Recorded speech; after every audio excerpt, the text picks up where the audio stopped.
Well, first there was the pandemic, and then some say that we have a mental health pandemic going on right now. Many people say we have undiagnosed PTSD. We'll be talking to a leading national expert next.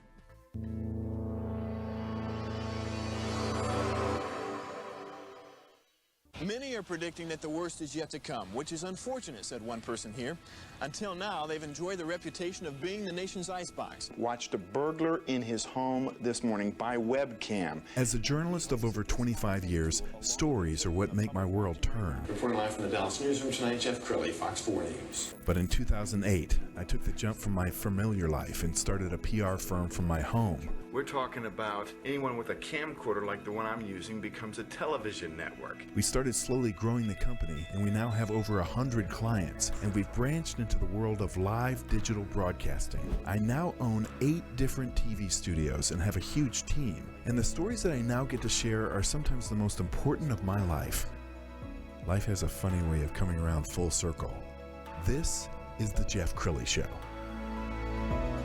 Well, I remember growing up in the 60s and 70s and into the 80s when I went to college, and you really didn't hear about mental health. It just wasn't a thing. And nobody wanted to say, hey, I'm having some mental health issues, because back then, you didn't want anybody to think you're crazy.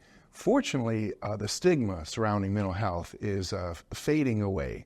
And my next guest knows that very well, Michelle Dean. She's with Mindscape Mental Health. Thanks for coming on the show. Thanks for having me. Absolutely. Well, would you agree with me that there's been a stigma to a certain extent around mental health forever? Like even today, like a police officer can't raise his or her hand and say, I'm having some mental health issues, because they'll be taken off the street. Right. But largely, I think the stigma is starting to disappear from many industries.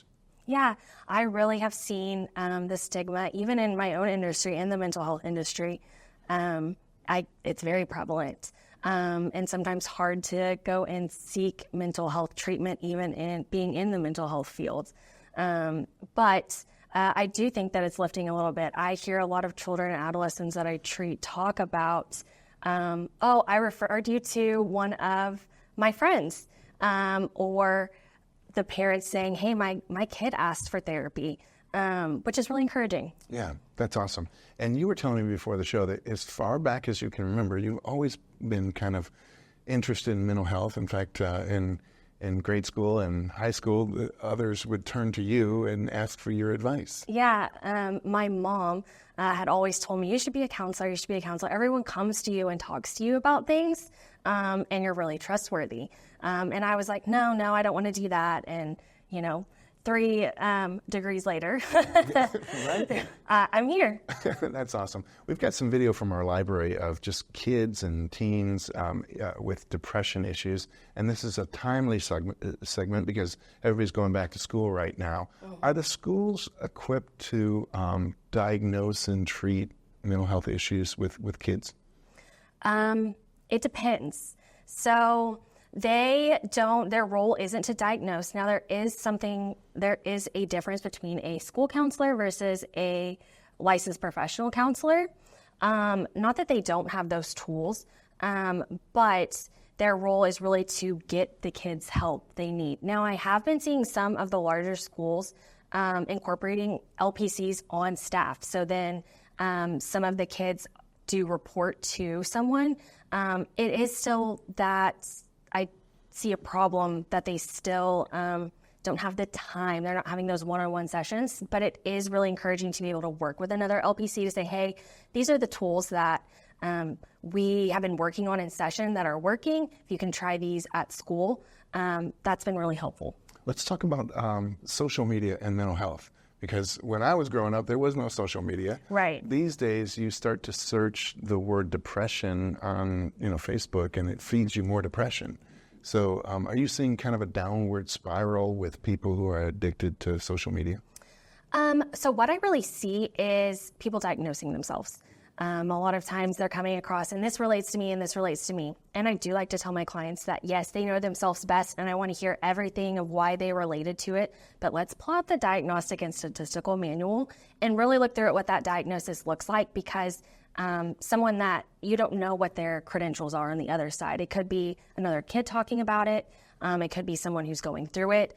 And so it is just something I tell them to be wary about. Sure.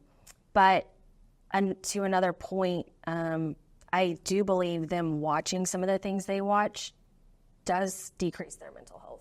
Yes.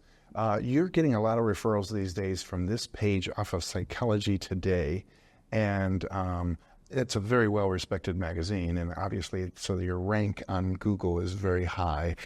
You practice in the Denton area, is that right? Yes. I can serve all of Texas since I do offer telehealth, but yes, mainly like DFW is kind of where I'm seeing Sure. patients. Michelle, you're also doing a lot of work with female entrepreneurs. Tell me more about that. So what really inspired me was my own work as a female entrepreneur, getting in the female entrepreneur space, starting a business, and working with some people that really gave me a lot of direction that I valued, and then was able to carry on into starting my new business. Obviously, entrepreneurship isn't for everyone, but if you're a female entrepreneur, I think you're dealing with things that many men don't have to deal with. They might be juggling family and other obligations. Why don't you speak to that? Yes, it is difficult as a female entrepreneur having some of those other responsibilities, but I really want to be someone they can go to for encouragement, for direction, because I didn't have someone there. And I think it would have been really helpful. All right, Michelle, we only have a couple of minutes left. So if somebody's watching this saying to themselves, I think I found my person, what's the process look like? Feel free to reach out to me through Psychology Today. You can email me, you can call me. And what I'll do is set up a 10-minute consultation with you and see if I'm the right fit. I think it's really important for people to understand that when they are looking for a mental health professional, that you want someone that you're not dreading going to therapy to talk to. That, yes, you might have a little anxiety, but you really trust them and you want to talk about what's going on. Outstanding. You've been an amazing guest. We're going to end with her LinkedIn page. Michelle Dean, thank you for coming on the show. Thank you. You bet. That's it for now. We'll see you next time.